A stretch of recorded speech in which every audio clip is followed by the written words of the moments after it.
Welcome to the show, take 3 or 4, whatever we're up to now.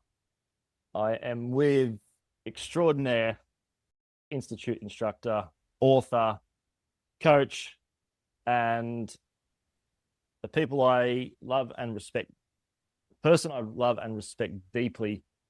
One of those people that can go deep into any topic of conversation and have a laugh while doing it, even if it's at my expense, that's fine, no judgment. Please welcome Jo Rushton. I prefer the last 4 intros. I lost count in what I was doing. I'm getting upset at technology. So, Oh, you're trying so hard. Thank you so much for having me. You are most welcome. Flawless start to the show. So, Jo, just for the listeners, so they can get to know you a little bit. Want them to have like a connection to who you are and how your background has influenced you and your viewpoints on what we'll cover today. Can you share an overview of what has shaped you as a woman and what led you to putting so much time into developing yourself as a coach, teacher, and practitioner? Oh, it's a minor question to kick us off with. Thanks, Matt.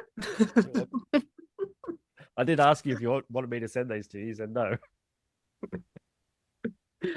Well, there you go. What shaped me as a woman? I like it organically. Oh. So, I guess, the first thing that comes to my mind, what shaped me is from an early age, a sense of being that black sheep, which has forced me in certain directions to learn and discover and question and be curious and rub up against the uncomfortable. And I feel that what has shaped me over the years has been the willingness to lean in to the uncomfortable and scoop up the magic from doing so. Not always easy, as anyone who walks that path knows all too well. But as you know, to where I sit today and what I love doing and how I apply myself to what it is that I do, it's, it really is. It's an amalgamation of all the experiences so far, from early childhood through to some amazing teachers in my life that have been influential in shaping and forming my nervous system to have a different experience. Yeah. Well said. Was there a catalyst that in particular that propelled you in a certain direction? Look, there's been lots of catalysts in my life when I look back. I feel that on a personal level, probably the biggest catalyst was owning my sexuality and coming to terms with that. That was a huge catalyst because I was I hated on myself for quite some time, and I was very racist towards the gay population because I was in so much judgment of my own sexuality and didn't want to believe that that's who and what I was in that nature, in that aspect of the human experience. And so that was a massive catalyst that, at the same time, of course, was a beautiful, in hindsight, a beautiful gift because it opened so many other doors for me as well. So that's definitely one catalyst for sure. Another one would have been, my early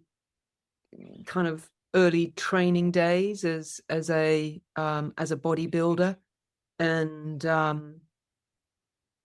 again, in hindsight, what that's afforded me and taught me and helped me understand what drives the human nature and helps me understand the deficit that we all try to make up for in various unconscious ways that more often than not don't support us. But the paradox, of course, is that it's teaching us, and that is how it supports us. But we have to go through the learning first.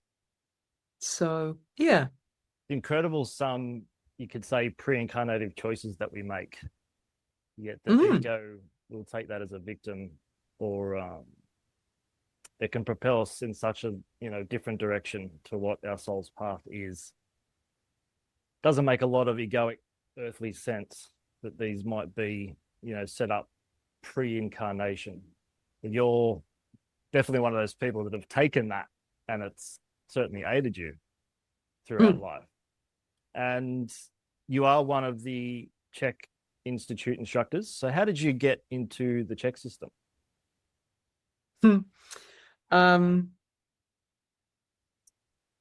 I don't know. Do you ever recall a name, Alan Gore? Yes. So Alan said to me, have you ever heard of Paul Chek? I said, no. And it was back in, my bodybuilding days, coming towards the end of that phase. And he said, I think you'd really, really dig him. And I was just like, oh, okay. Looked him up.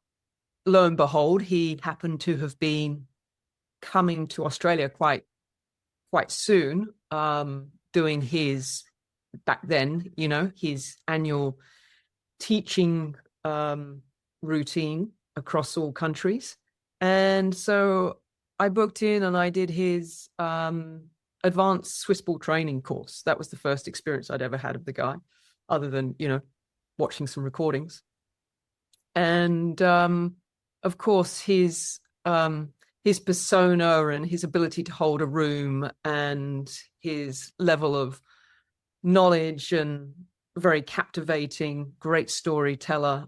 So he had me, and he hooked me in, and I had no, verbal connection with him in that first experience. I went away and I did HLC 1 with Dr. Oliver back then.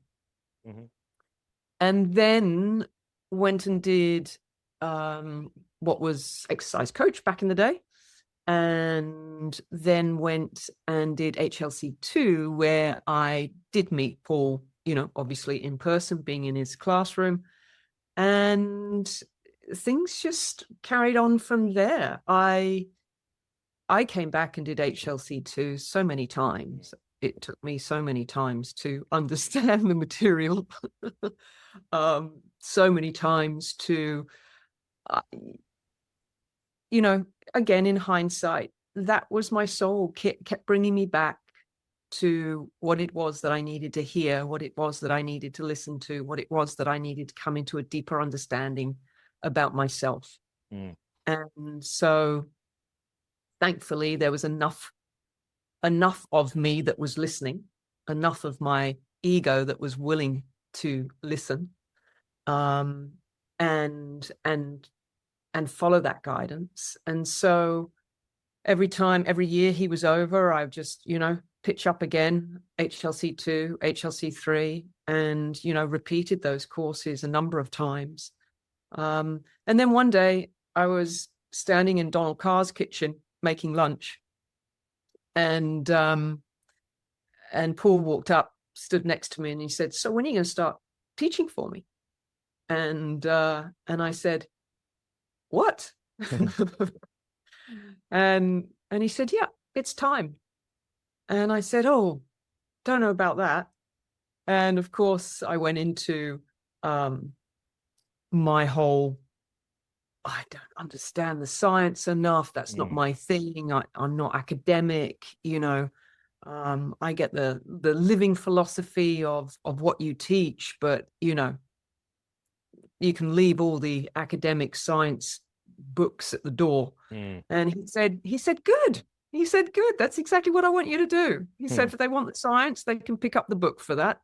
Yep. I just want you to teach them how you live. And so with that, I thought, okay, I can probably do that a whole lot more easily. And so from there, I went through and did some mentoring with Donald Carr on, obviously the structure of HLC1, which was the first course that I taught, and did that for as long as I felt I needed to, until I felt confident to teach, and then it just went from there. And even today, after 10 years of teaching for him, I still walk into every class and feel like I'm as much the student in that class as I do the teacher or the facilitator. There's just, it's what we teach is about life, and you're never not learning about life. Yeah. You're never not learning about yourself.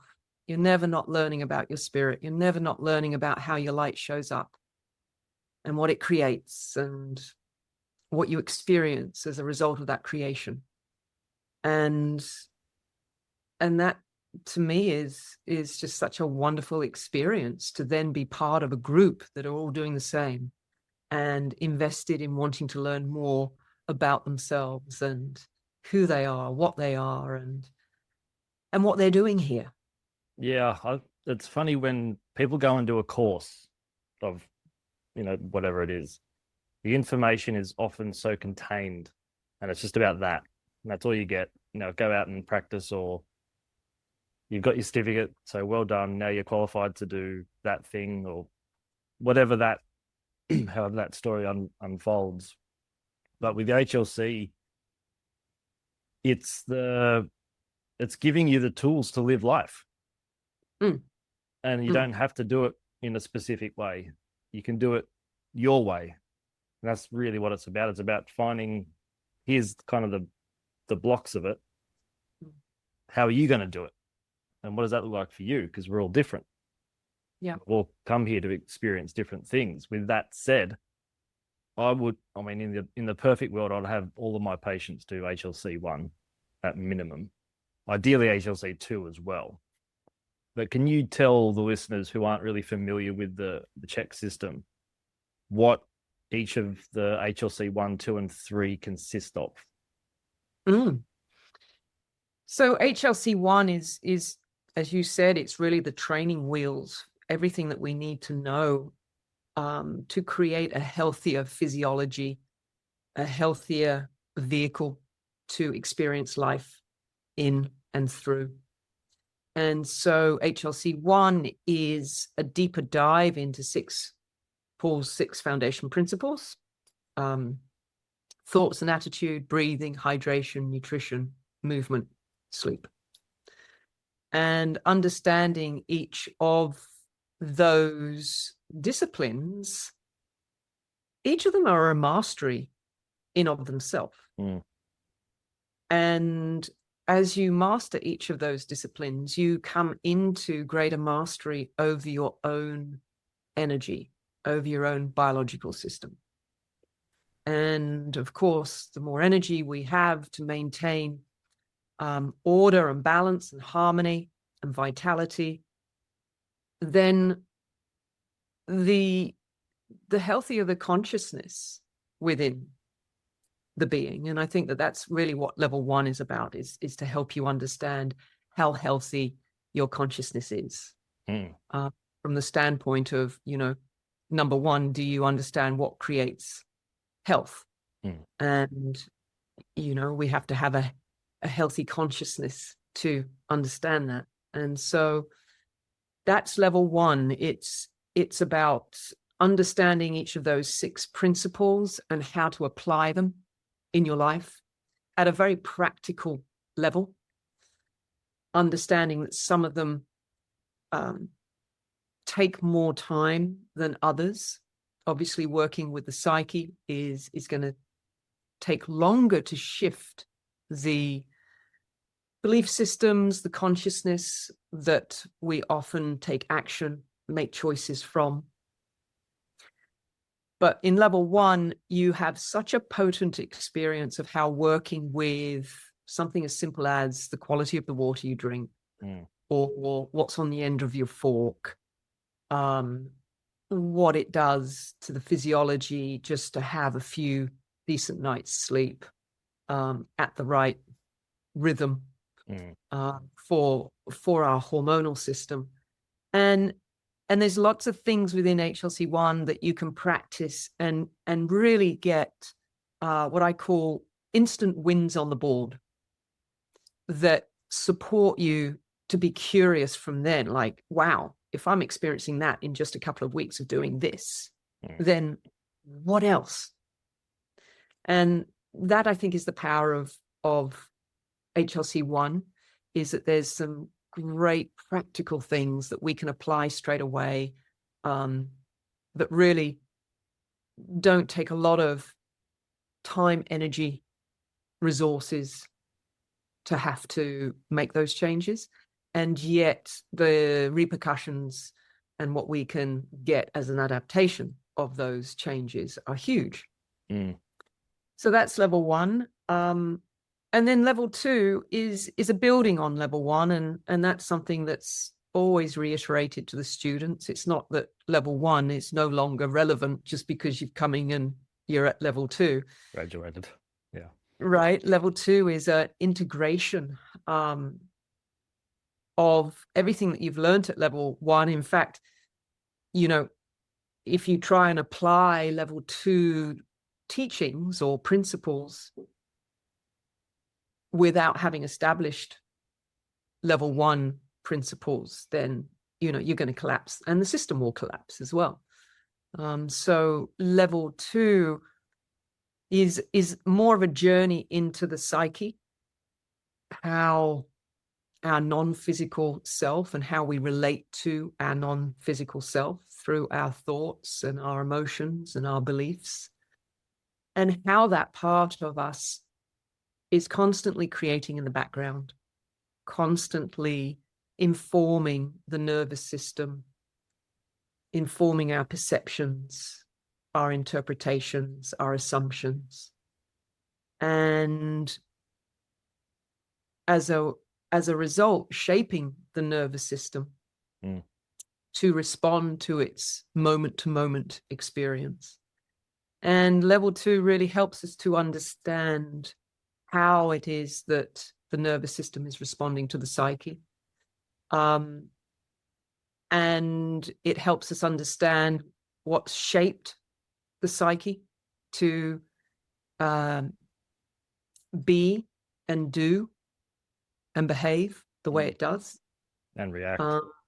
And absolutely react. And so it's really a deep self-exploration into yourself. And, you know, lots of, including in the CHEK system, we speak to the shadow self, and we speak to aspects of the psyche that, whilst they are very challenging for us and they create challenges for us, they are also our greatest teacher. And Paul, you know, speaks to the shadow self as the pain doctor or the pain teacher, because that is, in truth, it's always it's seeking truth. And it is that part of us that loves us so much that it will create whatever it needs to create in order for us to pay attention. And I think that, again, if we can just shift our perspective on how we perceive a given challenge or initiation or diagnosis, or, you know, however we choose to label the less savory experiences in life, but understand that within each of those experiences are an opportunity to grow, to learn, to evolve, to heal, then that's your first experience of starting to work with your psyche consciously. Making the unconscious conscious. Yeah. What did you, when you first did the HLC 1, 2, and 3, what was your first for each one, like your biggest takeaway? Well, I remember on day 2 of HLC 1, getting home and unplugging the microwave and putting it out on the lawn, out on the front, you know, on the front road. And it was gone by morning, even scarier. But that was, for me, HLC1, understanding the nutritional component and opening my eyes to what, for me, HLC1, the entire course was having an experience for something I already knew but didn't have words for. Mm. Yeah, I think for me it was the zone exercises. Yeah, just like okay. a gentle rocking, and doing that, you do the movement and then you feel like a bit, you're used to lifting weights and doing gym sessions, and then I'm doing this gentle rocking exercise coupled with breathing. I felt like, a bit odd doing it because I was much on, already knew everything. But then as I was doing it, like, oh, this actually feels quite nice. And then you let your mind just go wherever it goes, and then 10 minutes is gone. And then you kind of come up as like, oh, really good. Huh, weird, it works. Right? And it's one of those things that unless you have an experience of, there's no way your mind would believe it. Mm. Yeah. It's one of those explorational experiences that validate the intellect, validates the theory behind the energetics of what's taking place. Level 2. And level 2 is more about that. It's more about the energetics. It's understanding the psyche.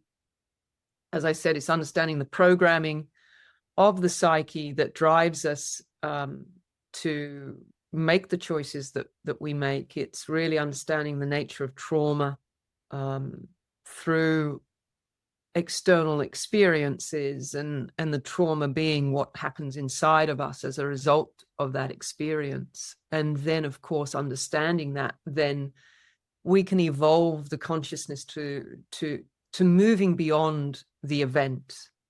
If we're willing to recognize that the trauma is what is left over inside of us as an aspect of us that is still very much alive, and therefore informing our present moment. And once we realize that, and we realize that that sits within our nervous system, and that our nervous system can be reshaped and retaught in each moment through our internal and external experiences, then this window of potential and possibility, that I'm no longer that event, I'm no longer what happened to me, but I have authority over the part of me that I'm continuing to experience, and the wounded part that, again, is this gift that keeps on knocking on the door. Yeah.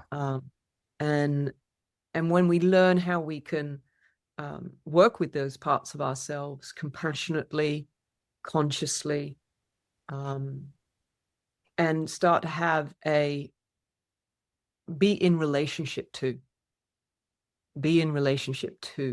these parts of ourselves, then we start to bridge the separation that we've created in our consciousness, the fragmented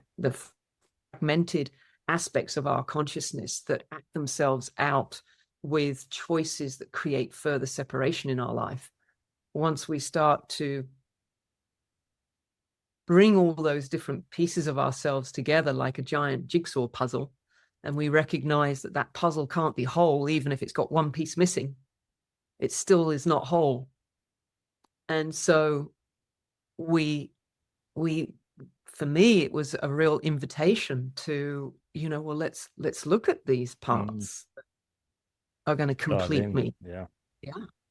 And that's what HLC2 is very much about. The exercises that we go through that really help us understand our own psyche at the level of wherever you are at. And that's, I think, a really important thing, is that I just taught HLC2 couple of weeks ago, and I had everything from a young 19-year-old up to a, mid to late 40-year-old. And therefore the soul is on a very different journey, where it is on its continuum is different for each of those students. And yet every single one of them, exposed to the same material, were able to take away from it what they needed relative to where they were on their journey, and be able to relate the information specifically to them and work with it to support their next growth. I remember my biggest takeaway from level 2, I couldn't even tell you what year I did it, but it was when the archetype stuff was just being introduced into the program. And after I remember going into kind of not knowing that I was going into it with this, but I always had this sense of not belonging to any particular group, or, I was always in the middle. If someone's argued that, well, I say, well, there's that as well. There's two sides of the coin, but everyone, likes to be polarized. So for me, what I discovered within myself was that I had a very strong and active orphan child archetype, and that wanting to belong and not quite fitting in always felt like a little fraction within myself. And working through that, first of all, being aware of it was like, shit, that's what that is. It explained so much to me. So I think for me, it gave the ego something to navigate through and something more tangible to kind of chew on, if that makes sense. But then working through that just allowed me to let it, first of all, to know it, to accept it, and then really learning to love it.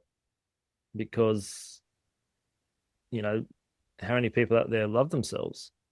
And that was a part of me. So I can't love myself without loving every part. I can't be selective about, which parts. But that was my biggest takeaway from HLC2, which was just mind-blowing. And as soon as I came into that state of awareness and just live life knowing that, and, sifting through that, the people coming and going in my life at the time, it was, let's just say, very interesting. Very interesting. I think in HLC2, one of the things that we spend time doing is reorientating our understanding for the shadow, whatever that aspect of self is, whether it's the wounded child, and helping us acknowledge that part of us, whilst its adaptive behavior now as the adult doesn't serve it, the way it has always behaved and acted in our life has always been out of an intention to protect. Absolutely. Right? I can see how it did protect and serve me. And just for those listeners who aren't really, they're completely lost what we're talking about. The archetype is really the blueprint of our psyche, and it really shapes it goes very deep, but it shapes our thoughts, and it's behind our drives and desires. The orphan child that I mentioned is an archetypal figure, a core archetype, or survival archetype if you study Carol and Miss. But with each archetype, there's a light aspect and a shadow aspect. The shadow is typically the stuff you don't really want to acknowledge because it's not as, fun as our ego thinks that we are. And then the light is you can correlate it to good and bad if you want, but it doesn't quite work that way. But the shadow for me was the desire to belong. And I'm always seeking a tribe because I was the orphan. And the light attribute for that was I was very independent. because of that. But I became so independent that I didn't ask anyone for help because I could do it on my own. And that, it was too much for me. So that's just how it manifested and showed up in my life anyway. Yeah. And, you know, when we start to understand that, you know, these choices and behaviors that we start to recognize as no longer serving us, rather than going into judgment over them and criticizing that part of ourself, which is invariably the default of what we do to begin with. We see something, a choice, yet, I've just done it again, you know, and that same choice. And then we start to self-criticize, self-judge. And yet, when we start to learn that that part of ourself is actually offering us an opportunity to learn and grow, and we can recognize that that part of us played a significant, important role up until now in providing us and fulfilling us with a need that we knew no other way to meet, that understanding can shift the whole relational dynamic between yourself, between your ego and any other part of yourself that you're looking to come into acknowledgement and acceptance of. Sorry, finish your thought. No, I think that is on the journey of healing, that realization is a key to helping us open to acknowledging that part of ourselves rather than always trying to suppress it, avoid it, deny it, run away from it, or any of the other strategies that we have when we're in judgment. Yeah, I find when, I mean, people will come to you in a crisis of some sort, and because they don't have a dream necessarily, or they're not honed in, locked into their value system, they're kind of just in the air with life, and then something happens, they go back to that default setting, which is the archetypal imprint that you were talking about. And in the moment, they wouldn't have known any better. But yet their ego decides to pour the guilt in for a myriad of reasons. But you can see that's just one aspect of how it can serve you. Like, you wouldn't be upset at someone else if they didn't know any better. But for yourself in that situation with that person, place, thing, you didn't know any better. So at least that can open up some compassion for the person in the mirror, hopefully. That's right. That's right. So that's, you know, that's the journey of level 2. And then we jump into level 3, and now we're even, Paul has designed 3 mind maps. And in level 3, we really, from the coaching perspective, we learn to recognize which mind map is any potential client sitting in. And based on where their psyche is from an evolutional perspective, then there are certain criterias of coaching that we're guided to do or not do with a given map, if you like. And it offers some parameters and some understanding for that particular map, how they think, why they think that way, where those challenges are coming from, and how to best support that person to move from said map into the next map. Because it's, you know, part of growth and evolution. You can't go skipping, you know, one map to the next. It's the natural phase. Like I don't go from being age 5 to age 10 without moving through being a 6 and a 7 and an 8 and a 9-year-old. So, you know, the maps are really showing us that evolutional stage of development of our psyche and consciousness. And the various challenges that are associated with those different stages of growth. And then learning how we can coach to those different stages of growth without, well, I say without, let me phrase it in a more positive way, from the perspective of actually opening that person up to their potential rather than avoiding things that will trigger them. And that's, as Paul always says, that becomes sort of the art of coaching. It's 50% science, 50% art. And the art really comes, in all honesty, the older I get, the more I realize that the art is in sitting in one's presence. It's, it's less about the preparation for a session is done in making that connection to yourself and coming back and finding your own center and allowing this presence that is always there to be very present, and allow that consciousness to guide you through that session.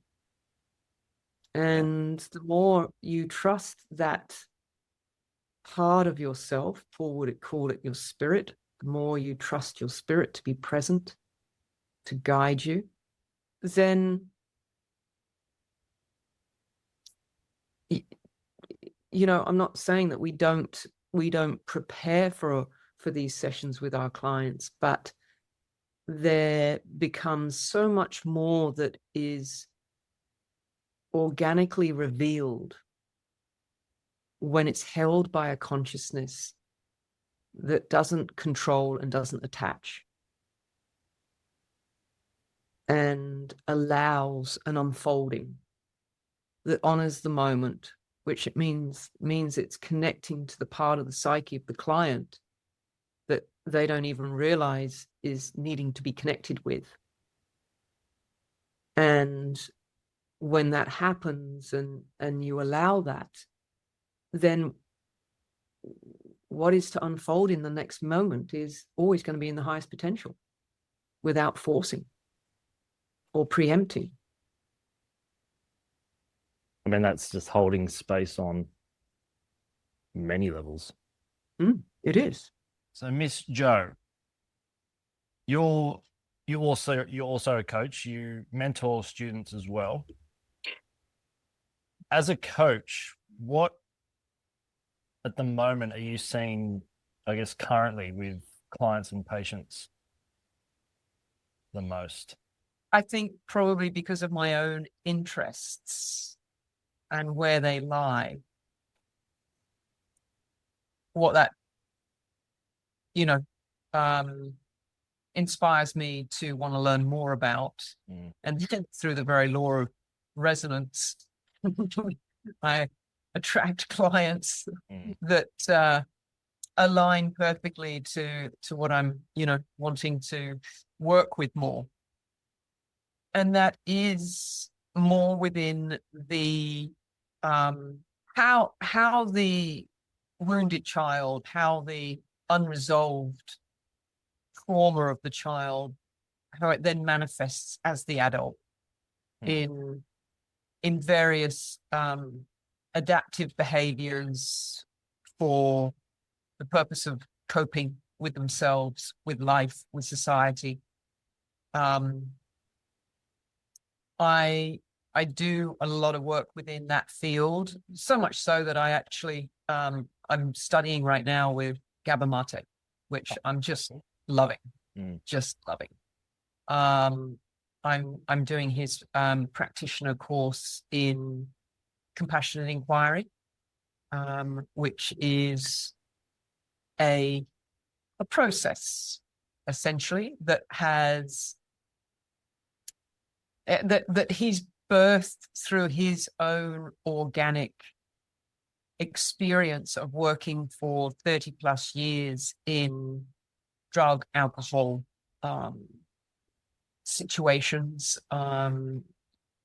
He has worked in palliative care, and he has, headed the drug and alcohol down the east side of Toronto in Canada.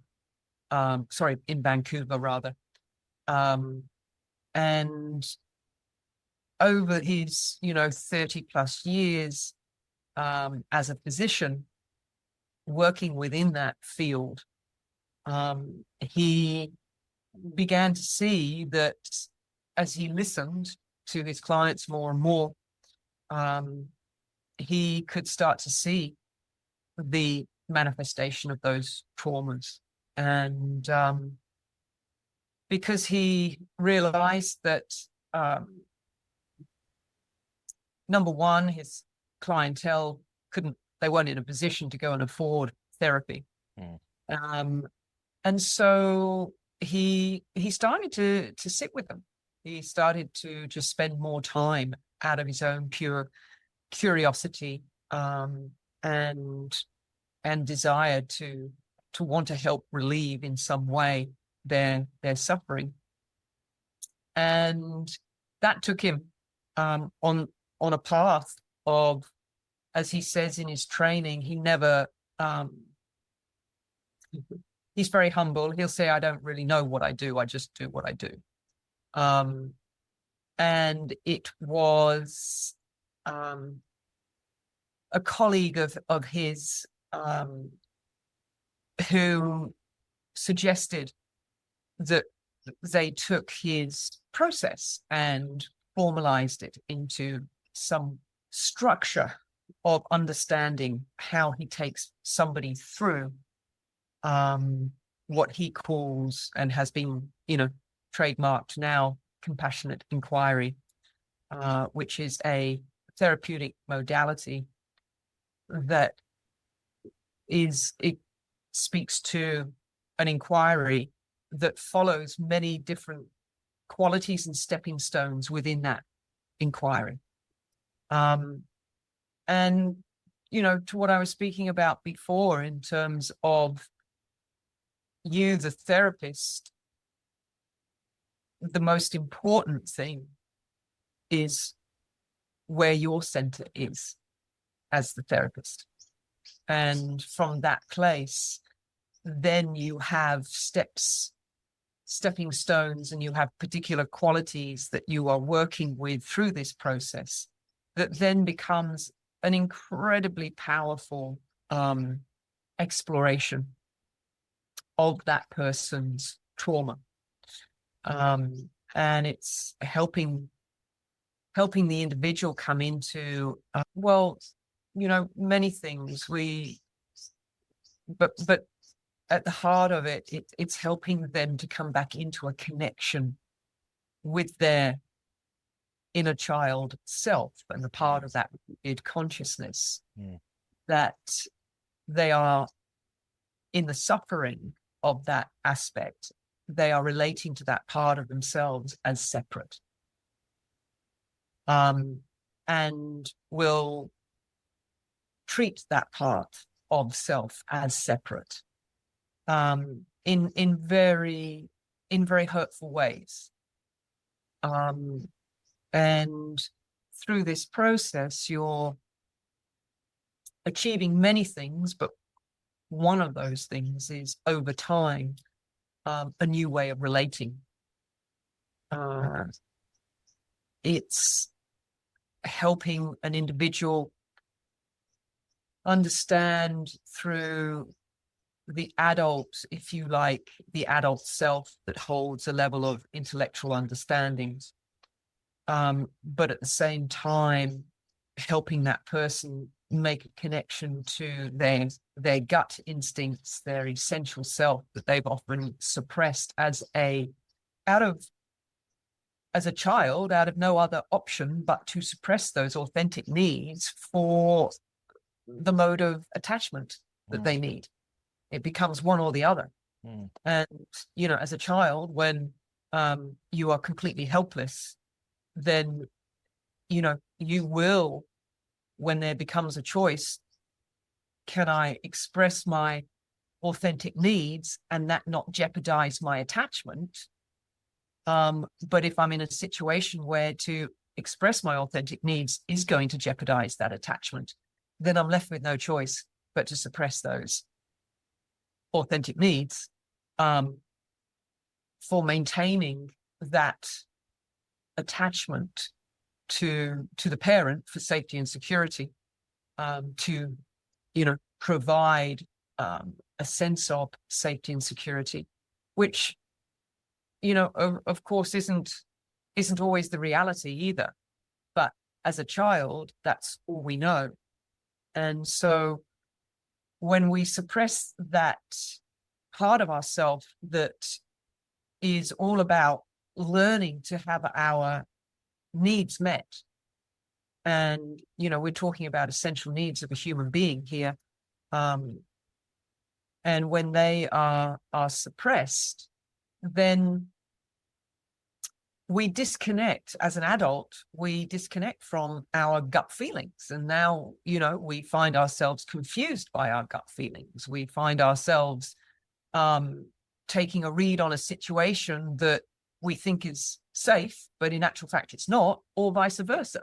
We take a read on a situation that we think is a threat, and in actual fact, it's a safe environment. And this is how confused our own relationship to our own gut feelings become over time when there have been early childhood experiences that have caused a suppression and an avoidance of those authentic needs. And so, through the practice, there are many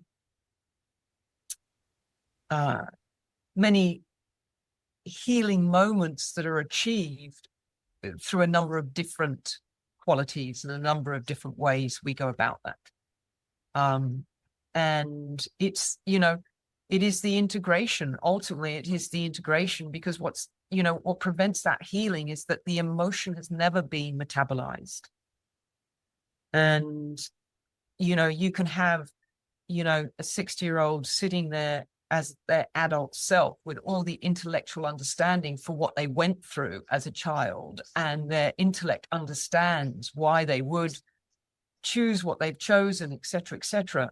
But until the unmetabolized emotion of those experiences are actually met through the nervous system and a connection back through the limbic system into that memory for that emotion to be metabolized. And when I say metabolized, I don't mean relived. And this is, a key thing that often is, I think, misunderstood through a lot of the different somatic processes that some of them are very good, and others can just leave a re-traumatizing of the person when other aspects that are required for an integration of that experience are left out. And healing doesn't take place through the mind alone any more than can healing take place just because you've had a cathartic release.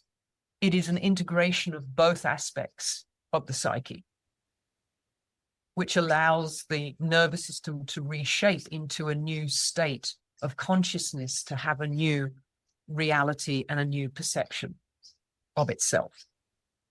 And so it's really that bottom up, the body, the top down, the mind, and the integration through our third level of intelligence, which is, of course, the intuition and our heart's consciousness, the spirit of our being, the presence of us. And so if we keep trying to do it through the intellect and the ego's understanding, or if we keep trying to do it just through the emotional cathartic meeting of that energy and releasing it, it's not until it's integrated through the whole being, through the very substance that connects the body and the mind, which is the spirit, And when we can integrate the two, then there becomes a healing at both the body level, the mind level, and therefore the whole being. Yeah, I've found a lot of patients come in with that disintegration, and they've tried this, they've tried that, and it's worked on some level. But the person who they went to see for the training, the therapy, the whatever they went to, that person's just acting from intellect and just teaching and preaching from intellect. It's do as I say, not as I do. So there's the first disintegration. But then they've given them a small bit, as you were saying. It's not been integrated. They've given them that, and that.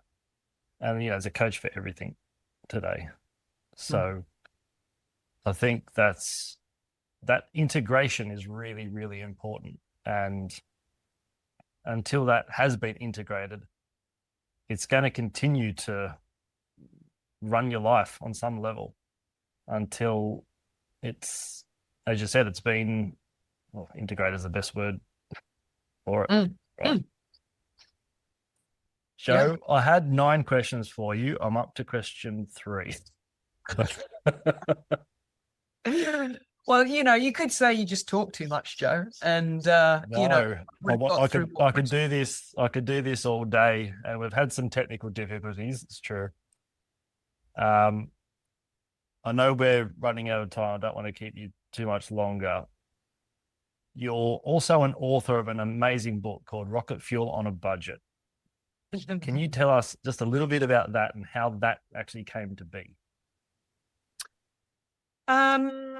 So I probably wrote it over 7 or 8 years ago now. And it was born out of clients at that stage of my coaching career. It was totally born out of clients just always asking me for recipes. How can I put what you're asking me to do into practice in a way that is easy? Like, where can I resource my food from? What are some simple ways of working with that food if someone's so used to just buying pre-made or to a certain point processed foods and pre-prepared foods? And so it was born out of clients actually encouraging me to consolidate everything that I was teaching them in their sessions around nutrition and lifestyle choices within that area, and consolidate it all into a book and support them more to implement those changes. That's how it was born. Yeah, wow. And I had the book and a client stole it. If you're listening, you know who you are, Jess. Not naming shaming. Not naming names, Jess. No, not at all. But I know where you live. I don't. She moved away. But it is an amazing book, and I've tried several of the recipes, and it is amazing. So thank you. Yeah, it's an oldie but a goodie. Joe, feel free to share any final comments, resources, contact information, or services you offer as we close out the podcast.